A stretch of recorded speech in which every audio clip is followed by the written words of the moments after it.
This time around, Motorola has gone with two variants of the Moto X, the Moto X Play and the Moto X Style, or Pure as it's known in the United States. Today in this video, let's take a look at the one that's priced lower, the Moto X Play. Let's take a close look at this offering from Motorola and see if it's worth your attention. But before we do, if this is your first time here or in case you just can't recall, my name's Ash, this is C4E Tech and you're watching my full review of the Motorola Moto X Play. Let's get started.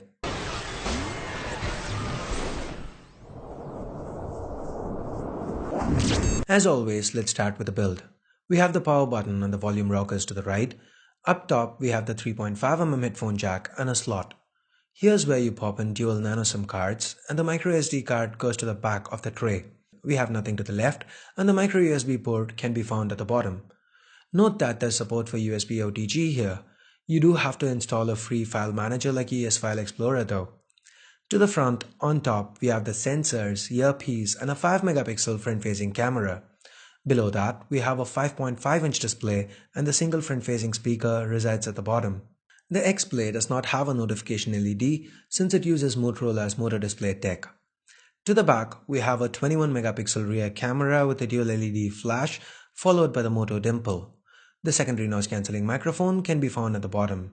The back is user removable, but the 3630mAh battery underneath isn't. Motorola should be selling back cover replacements in the future to help you customize the look and feel of your device.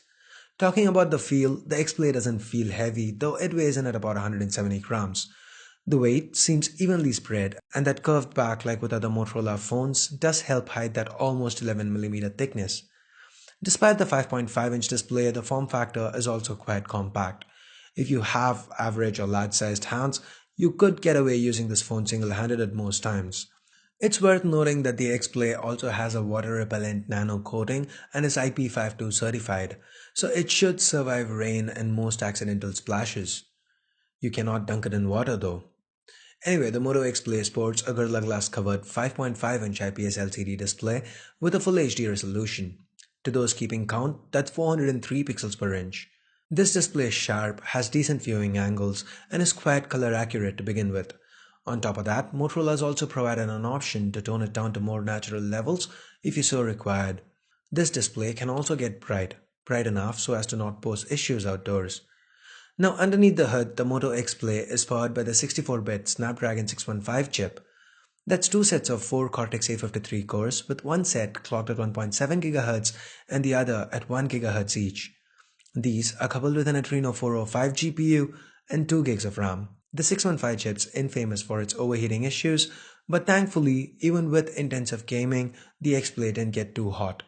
By the way, most games ran smooth here. Do note that the X-Play did drop a few frames with some intensive titles, but that was rather the exception than the norm. More often than not, the performance was decent.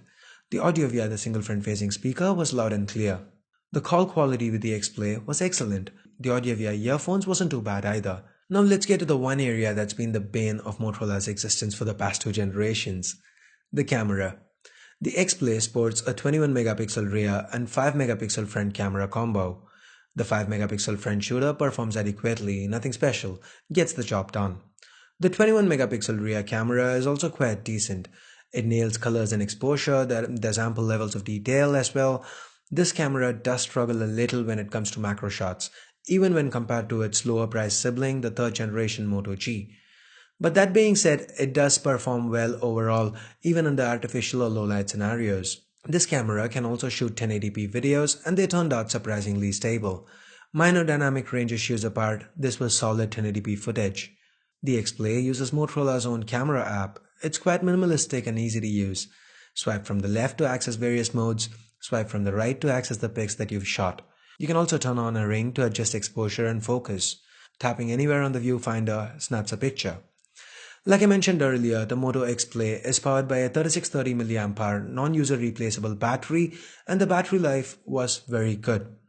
With my regular kind of usage that involves about an hour of casual gaming, 3G and Wi-Fi on all day, a lot of mails and checking social media, quite a lot, meaning getting a lot of push notifications. Add to that a few hours of calls, and the Moto X-Play got me through a day with enough left in the tank more often than not. I got about 4 hours of screen on time. On a looping video playback test, this phone lasted almost 10 hours before running out of juice. The idle battery drain was also very low. With regards to user experience, the Moto X Play runs on an almost stock build of Android 5.1 Lollipop with just a few Moto tweaks on top. If you've been following Motorola phones for a while, these would immediately be familiar to you. As far as preloaded apps go, we have the Flipkart app and the regular Motorola apps like Migrate, Connect, and Moto. The Moto app's home to some cool Motorola functionality. Assist lets you automate some stuff like turning your phone silent at certain times of the day or when you're at a particular location. Voice is basically where you set up your voice commands for touchless access to your X-Play. Then we have display. Whenever you pick your X-Play up or if you get a notification, the display activates to show you that. While more effective on an AMOLED display, it's still a nice feature. I don't think I ever hit the power key to turn my display on with the X-Play. The Moto display feature just works. Finally, we get gestures. Surprisingly, the chop to turn on the flashlight, a gesture found on the 3rd generation Moto G, is missing here. Weird. Anyway, you can double twist to launch the camera, and that's a feature I found myself using a lot. The user experience on the X-Play is pretty good for the most part. Apps opened up quick without lag. Multitasking was also good. Do keep in mind the X-Play does sport a mid-end chip inside, so there's bound to be the occasional stutter or lag. It wasn't bad enough to be labeled as an issue, but it was there nonetheless. So anyway, with that being said, let's talk price. The Moto X-Play is priced between 300 to 400 US dollars, 18,500 rupees for the 16 gig variant and 20,000 rupees for the 32 gig variant here in India.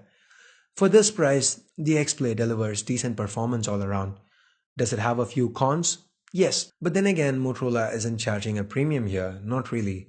So as long as you don't go in expecting a Motorola flagship say a successor to last year's Moto X, you should be happy with the Moto X Play.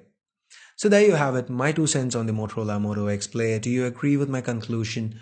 If not, what's the alternative that you'd choose? Let me know your thoughts in the comments below. So I guess that's it for now. If you liked the video, if you found it useful, do give it a thumbs up. And for more videos like this, do hit that subscribe button down below. If you do want to pick up a Moto X Play, I'll leave direct links in the description below. Please use that if you want to help the channel out. Till next time, this is Ashia from C4E Tech signing off. You guys have a great day. Bye bye now.